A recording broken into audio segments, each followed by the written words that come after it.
En este maravilloso vistazo número 48 veremos estos santos del 20 al 25 de diciembre y el gran acontecimiento de la natividad de nuestro Señor, que vino a salvarnos. Pero comencemos hablando de Nuestra Señora de la Dulce Espera, porque ya está a punto de tener a nuestro Señor. Y recordemos cómo San José decidió no enjuiciarla cuando supo que estaba embarazada, sino alejarse en lo secreto para que si criticaban fuera a él. Pero Dios vio sus buenas intenciones y le mostró lo que quería, que él formara parte de esa sagrada familia, que participara de la obra de la salvación. Así que sería el encargado de presentar al niño Jesús en el templo, hacer la circuncisión y ponerle el nombre de Manuel, Dios con nosotros. Meditemos ese ejemplo.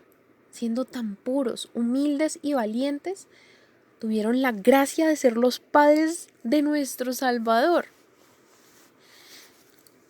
Y fueron tan valientes de lograr llevar a cabo esa misión que nos trajo la redención. En esta representación en particular de Nuestra Señora vemos las características de la guadalupana, porque tiene el mando de estrellas y la cinta negra en su cintura que indica su embarazo. Está encinta.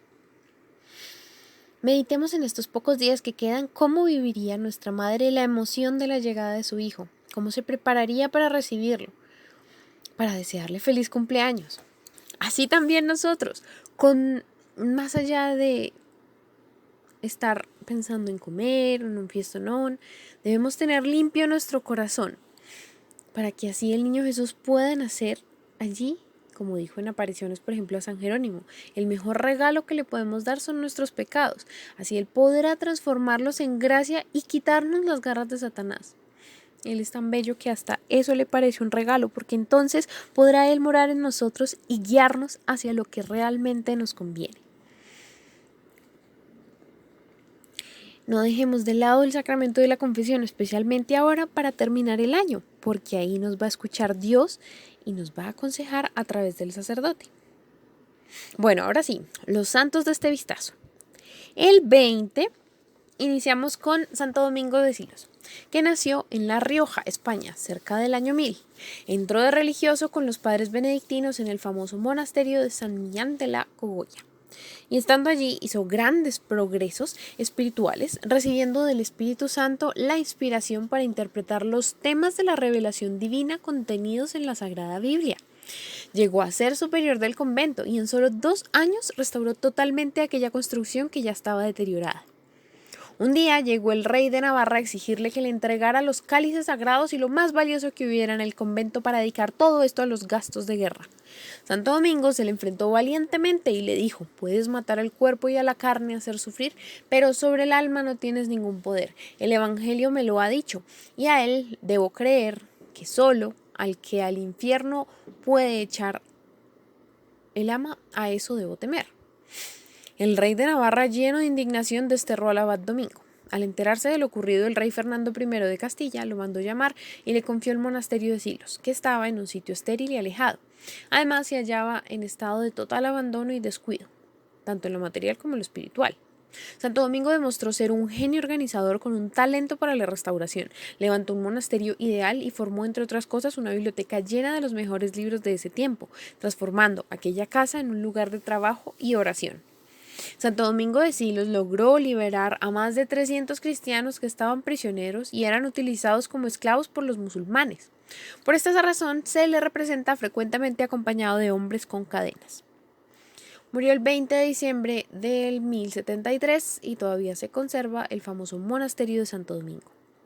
Tras 96 años de su muerte, el santo se apareció en sueños a la mamá de Santo Domingo de Guzmán para anunciarle que tendría un hijo que sería un gran apóstol. Por eso, cuando el niño nació, lo llamaron Domingo, en honor al santo de Silos. Es por ello también que muchas madres en España se encomiendan a Santo Domingo para obtener que su hijo nazca bien y que cuando crezca lleve una vida santa. Para que encomendemos a Santo Domingo de Silos a todas las mamás embarazadas y a todas las que ansían tener bebé. El 21 iniciamos también con San Pedro Canicio, que nació en Nimega, Holanda, en 1521. A los 19 años consiguió la licenciatura en teología y para complacer a su padre se dedicó a especializarse en abogacía. Sin embargo, tras realizar algunos ejercicios espirituales con el padre Fabro, que era compañero de San Ignacio, se entusiasmó por la vida religiosa, hizo votos o juramento de permanecer siempre casto y prometió a Dios hacerse jesuita. Fue admitido en la comunidad y los primeros años de religioso los pasó en Colonia, Alemania, dedicado a la oración, al estudio, la meditación y la ayuda a los pobres. Fue muy caritativo y amable con las personas que le discutían, pero tremendo e incisivo contra los errores de los protestantes. San Pedro Canicio tenía una especial cualidad para resumir las enseñanzas de los grandes teólogos y presentarlas de manera sencilla para que el pueblo pudiera entender. Logró redactar 2 catecismos, uno resumido y otro explicado. Estos fueron libros que tradujo de 24 idiomas. En Alemania se propagaron por centenares y millares. En los 30 años de su incansable labor de misionero recorrió 30.000 kilómetros por Alemania, Austria, Holanda e Italia. Parecía incansable, y a quien le recomendaba descansar un poco le respondía: descansaremos en el cielo. Por muchas ciudades de Alemania fue fundando colegios católicos para formar religiosamente a los alumnos. Además, ayudó a fundar numerosos seminarios que la formación de futuros sacerdotes pues era muy importante. Alemania después de San Pedro Canicio era más católico. Él se dio cuenta del inmenso bien que hacen las buenas lecturas, así que se propuso formar una asociación de escritores católicos. Estando en Friburgo el 21 de diciembre de 1597, después de haber rezado el Santo Rosario, exclamó lleno de alegría que veía a la Virgen Santísima para llevárselo al cielo. Imagínense qué dicha. El sumo pontífice Pío XI, después de canonizarlo, lo declaró doctor de la Iglesia en 1925. El 22 conmemoramos a Santa Clotilde, quien tuvo el inmenso honor de conseguir la conversión al catolicismo del fundador de la nación francesa, el rey Clodoveo, ya que se unió en matrimonio con él. Tuvo 3 hijos, pero uno de ellos murió a los pocos años de vida. La santa oraba y pedía perseverantemente por la conversión de su esposo, el rey Clodoveo, pero este era pagano y se negaba rotundamente a acceder a la conversión cristiana. Cuando los alemanes atacaron a Clodoveo en la batalla de Tolbiac, el rey le pidió al dios de su esposa que si le concedía la gracia de la victoria, él se convertiría a la religión católica. Dios, que no desoye ninguna súplica, le concedió el milagro al rey francés, y de manera inesperada el ejército del rey Clodoveo derrotó a los enemigos. De inmediato el rey solicitó al obispo San Remigio que lo instruyera en la religión, y en la Navidad del año 496 fue bautizado solemnemente con todos los jefes de su gobierno. Gracias a su conversión, Francia profesa la religión católica. ¡Qué bendición!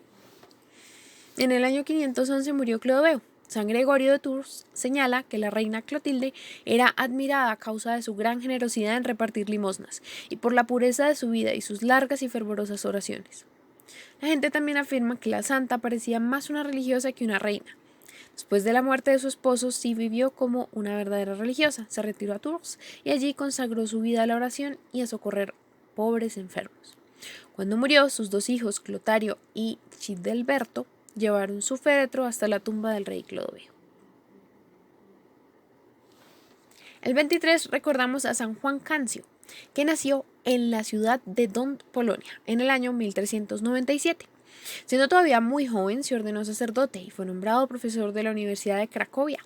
Pero la envidia de algunos de sus compañeros terminó por conseguir que lo nombraran párroco de un pueblo lejano. Tiempo después, recuperó el puesto de profesor en la Universidad de Cracovia y durante muchos años dictó clases sobre las Sagradas Escrituras o explicación de la Santa Biblia. Su fama llegó a ser sumamente grande. En las discusiones repetía lo que decía San Agustín: combatimos el pecado, pero amamos el pecador. Atacamos el error, pero no queremos violencia contra nadie. La violencia siempre hace daño. En cambio, la paciencia y la bondad abren las puertas de los corazones.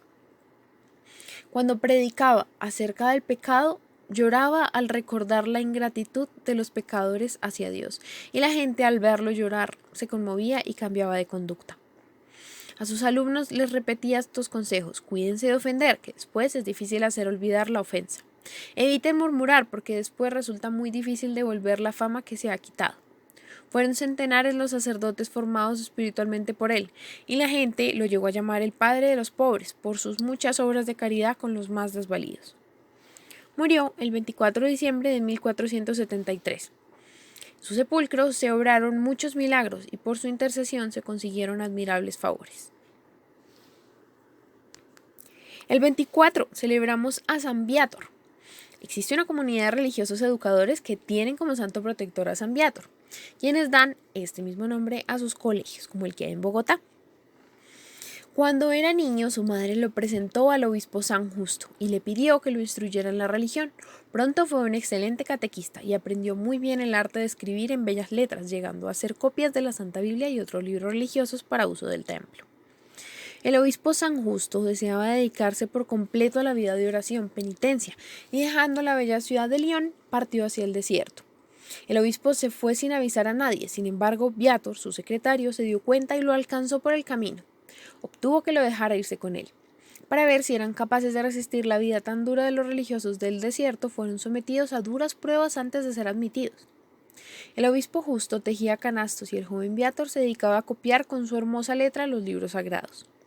Después de mucho tiempo llegó una comisión de Lyon a llevarse a la ciudad a los santos monjes, pero San Justo y San Viator les hablaron tan hermosamente de lo provechosa que es la vida de oración y meditación de un monasterio, que los que habían llegado a llevárselos para la ciudad se quedaron y se hicieron monjes. En diciembre del año 390, el anciano San Justo se sintió morir y al ver que su fiel discípulo lloraba tan amargamente le dijo: «Los dos hemos luchado juntos en esta vida por agradar al Señor Dios, los dos iremos también en compañía a su reino celestial». Así que a los 7 días murió también el joven Viator, fiel compañero de su obispo. El 25 terminamos con la super celebración de la Navidad. Dice el precioso relato del Evangelio de San Lucas. Por aquel entonces el emperador Augusto emitió un decreto para llevar a cabo un censo en el cual todas las personas debían registrarse en un lugar determinado según sus respectivas provincias, ciudades y familias. Hasta Belén, cerca de la ciudad de Jerusalén, llegaron San José y la Virgen María procedentes de Nazaret. Y estando allí, le llegó la hora de dar a luz a la Virgen, trayendo al mundo a su divino Hijo, a quien envolvió en lienzos y lo recostó en la paja del pesebre. No andaba desnudito como lo pintan a veces, porque ella lo cuidó con todo el amor. Es decir que Jesús nació en Betlem, que significa casa del pan, como indicador previo a la Eucaristía, que es donde lo encontramos a diario. Visitémoslo en los sagrarios, no lo dejemos abandonado, y vayamos a misa para verlo llegar a la tierra, como siempre llega en cada una de las consagraciones de las hostias. Para meditar este momento tan hermoso es que hacemos el pesebre. No dejemos de hacerlo. Es una tradición que cumple 800 años, desde que el niño Jesús se le apareció en 1223 a San Francisco, luminoso en medio de una gruta donde tenían una imagen de él. Además podemos meditar cómo tantos le cerraron las puertas para recibir al Señor que tuvieron. Recibir a María y San José, no sabían que hubieran podido recibir a nuestro Señor. Se perdieron ese momento único. ¿Cómo sería lo maravilloso del encuentro de miradas entre nuestra Madre y nuestro Señor? Algo imperdible, ver a la faz encarnada de Dios, el rostro de Dios. Así que estemos alertas, dispuestos para abrirle las puertas de nuestro corazón, para que pueda nacer en nosotros, llegar a un alma digna de Él. Tengámosle un hermoso pesebre. Tengámosle un hermoso pesebre en nosotros, con ayuda de nuestra Madre, para recibirlo con los brazos abiertos, con todo ese amor inmaculado con que ella lo recibió. Recordemos a medianoche consagrarnos nuevamente al niño Jesús, decirle feliz cumpleaños. Es el momento para ofrecerle todo. Y desde hoy comienza la octava de Navidad. Sí, porque es tan importante este acontecimiento de salvación que va hasta cuando celebramos la maternidad divina. Seguimos celebrándolo. Compartamos no magia navideña, como dicen, sino gracia navideña, porque es el creador del sol el que quiso con humildad ser calentado por el vaho de una mula, nacer entre sus criaturas, con un montón de incomodidades, porque así es Dios, lo da todo, se despojó de todo para venir aquí a no tener nada, solo quiere nuestro amor. Claro que la idea es que Navidad no sea solo este día, sino un estado del alma. Podemos ser navideños siempre, viviendo de acuerdo al amor tan grande de Dios que nos ama a pesar de nosotros mismos, que siempre lo herimos, como en la cruz, que no podemos dejar de mencionar ahorita, porque es por ella que Jesús vino, por estar ahí para todos nosotros. Y así como nuestra madre fue la primera que lo vio, también fue la última mirada entre los dos la que se dio, porque ella siempre estuvo firme. Así nosotros debemos ser, si dejamos que ella nos guíe. Como es el nacimiento del Salvador, aquí les comparto el interior de la parroquia de nuestro Divino Salvador. ¿Sí? ¿Se acuerdan de esta preciosa parroquia? Pues pueden apreciar que tiene súper representaciones y vitrales. Y además, ¿recuerdan a la parroquia de la Madre del Salvador, que está en medio de edificios?